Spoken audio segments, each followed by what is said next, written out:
Hey, what's up, y'all? This is Alan. Do a quick video. I'm going to show you how to make one of these shish kebab grills.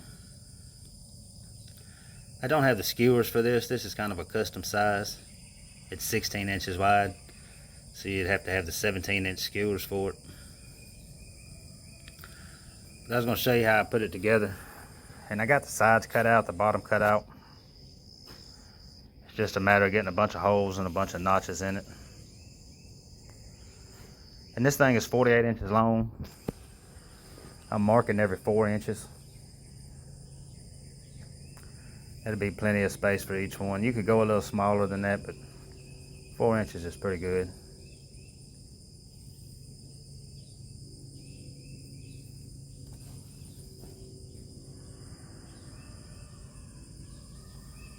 This one's built with 1/4 inch, just by request. It really isn't necessary to have it that thick.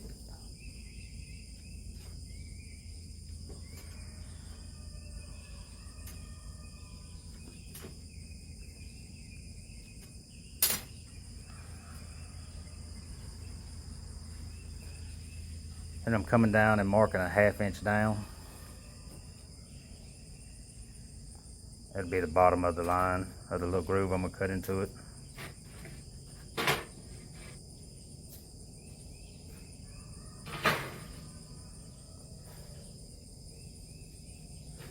Then, since I already had that set at the 1/2 inch, I'm gonna go ahead and mark the next one.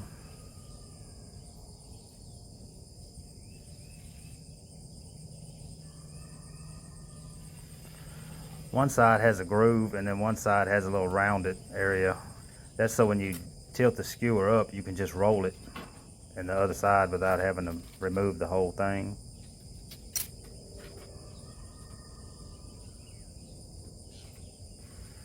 These are ventilation holes down here. I marked those at 7/8 of an inch up. And then they're just spaced out, one in the middle, 1 inch away from the edge, and then in between those two.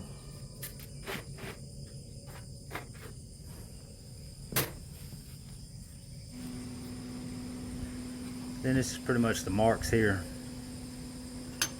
I've got a little guide here that I'm going to clamp on so I can cut in between there. Just kind of center it up on that mark and then fill out the groove right there. I try to stay off the side of that little piece of angle, just because you're going to widen it more and more if you stay on the side of it.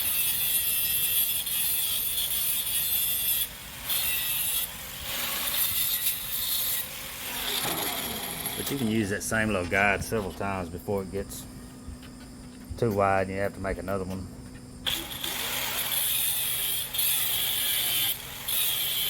And it makes the groove about an 1/8 inch thick, which is plenty for skewers.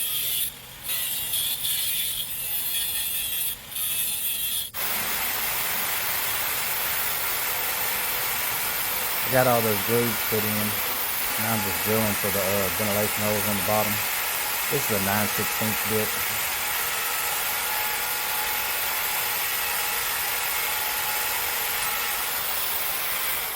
You don't have to use a plug cutter, but it is handy.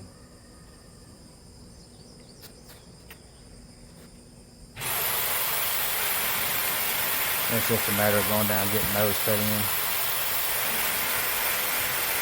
I'm using that little bottle of oil. That press has an oiler on it, but it gets everywhere, and I just didn't want to get it all over the place. But this is what that one will look like. You can see the grooves in there. That line really helps you to know where to bottom out at.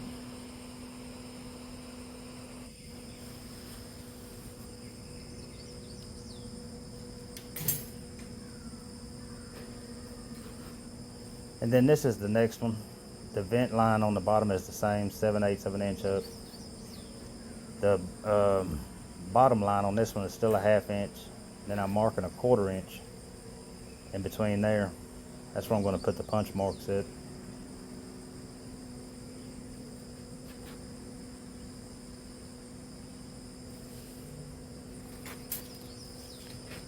And it's the same thing every 4 inches.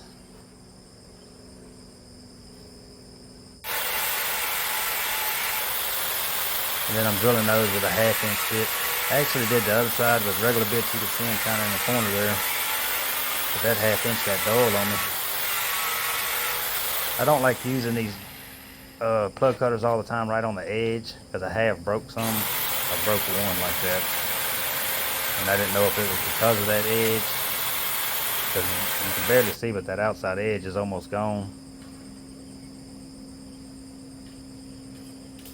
Here I'm just marking those little pieces so I can cut them off, and that way we'll just have a U-shaped groove right there.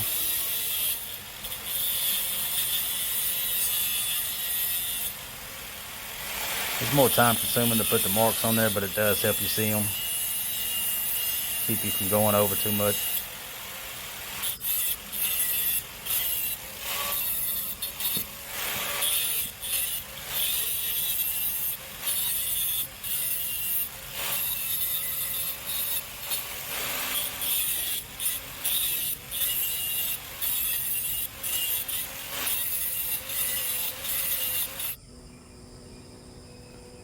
And then after it's all said and done, it'll look pretty much like this.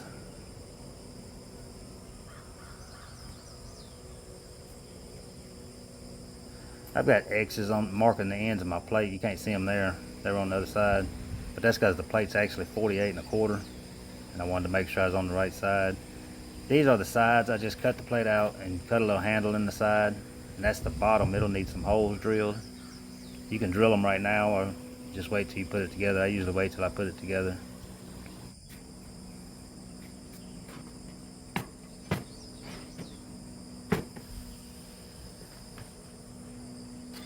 Then it's just a matter of getting it all fit up.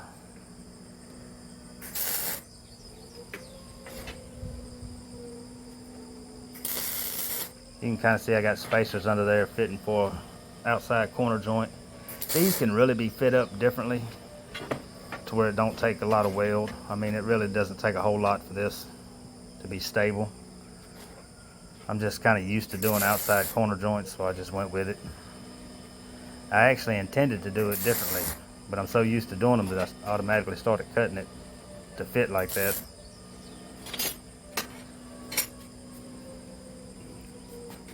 So it's really just a lot of excess weld for nothing around the bottom.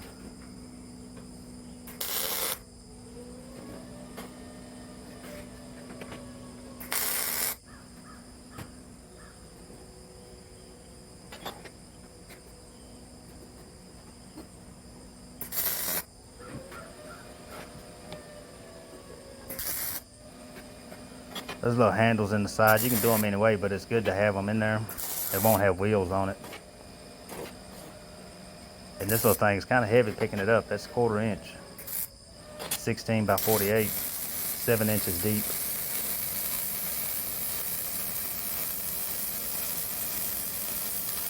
And we'll just get it welded up.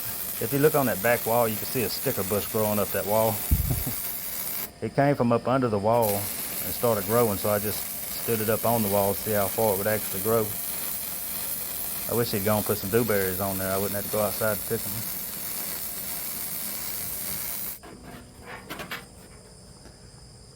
Alright, but marking the bottom here, this is just a little floor flange. I'm using 1 inch pipe on the legs. It could be smaller though. That 1 inch looks pretty good on there. And I'm using the floor flange, bolting it on here. You could use a coupling or something and just tack it on.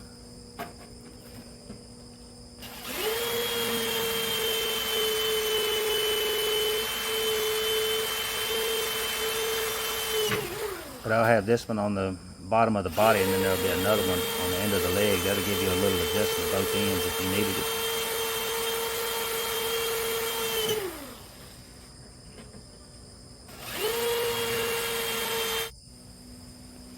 Then that's pretty much it. I don't have the legs and everything ready to put on the other one. They hadn't came in yet. But I put a rack on the top. And I have some name plates cut out that's going on them. But all that's really left now is to get the plates on, the name plates, and get them painted up, and they'll be ready.